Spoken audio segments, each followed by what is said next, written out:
नमस्कार साथियों, मैं हूं बुंदीप लकड़ा और आप मुझे देख रहे हैं लीवंस अकेडमी चैनल पर।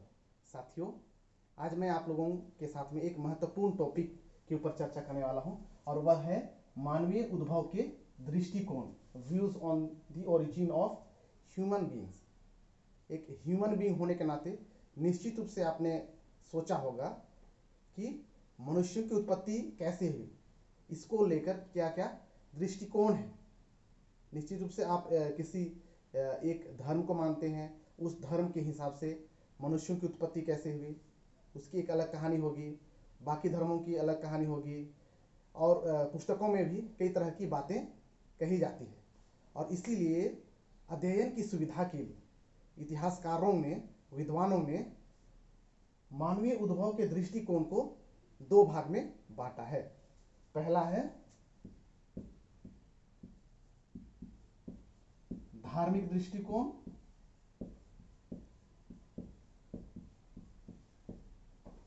और दूसरा है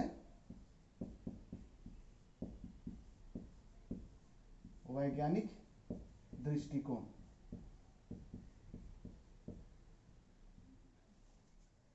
धार्मिक दृष्टिकोण के तहत इनका मानना है कि मानवों की उत्पत्ति, मनुष्यों की उत्पत्ति जो हुई है वह ईश्वर के द्वारा हुई है।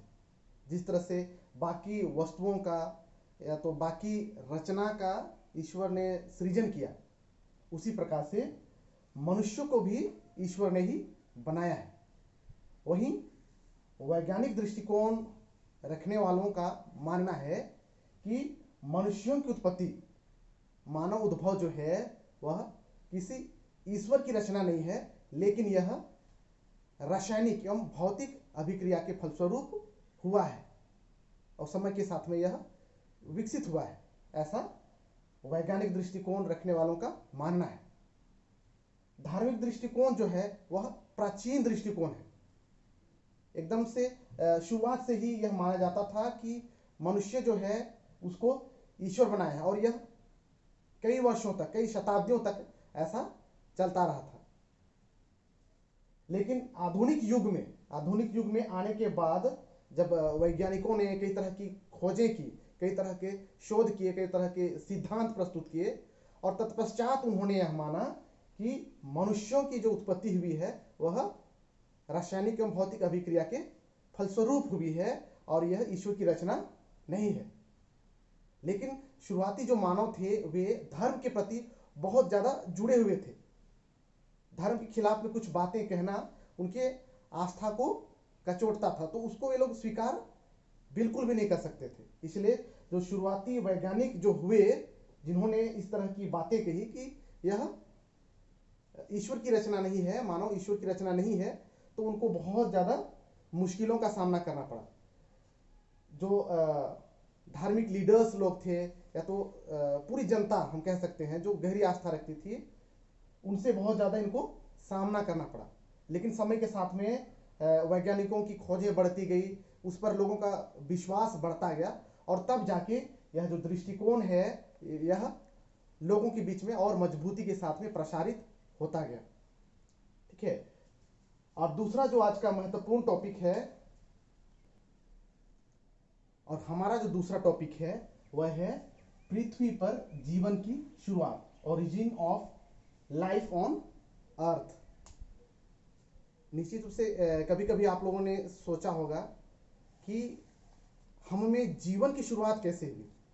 ठीक है, क्योंकि आप लोग देखे होंगे, महसूस किए होंगे और ये सच्चाई भी है कि जब तक किसी वस्तु में, किसी जीव में जीवन होती है तब तक वो विकसित होता जाता है और जहाँ उस जीवन की समाप्ति होती है उसी के साथ में सारा विकास रुक जाता है। ठीक है, तो ये इतिहास का भी एक महत्वपूर्ण टॉपिक है, पृथ्वी पर जीवन की शुरुआत आखिर कैसे हुई। तो बाकी वस्तुओं की तरह ही पृथ्वी पर जीवन की शुरुआत भी रासायनिक एवं भौतिक अभिक्रिया के फलस्वरूप भौतिक तत्व से ही जीव की शुरुआत स्वयं ही हुई है। ठीक है, स्वयं ही हुई है और इस अभिक्रिया की शुरुआत लगभग 190 करोड़ वर्ष पूर्व हुए ही।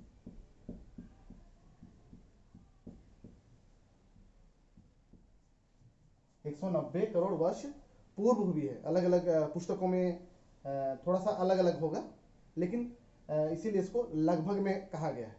ठीक है।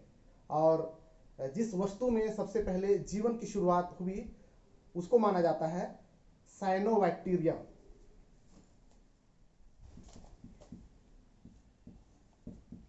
साइनोबैक्टीरिया यह एक शैवाल है। ठीक है, हरा शैवाल है। तो कई बार कंपटीशन एग्जाम में यह सवाल पूछता भी है कि सबसे पहले जीवन की शुरुआत कौन से वस्तु में हुई, कौन से पदार्थ में हुई, तो वह है साइनोबैक्टीरिया, या तो उसको शैवाल के रूप में ऑप्शन में बताएगा। ठीक है, तो इसको याद कीजिएगा। आज के लिए इतना ही, धन्यवाद।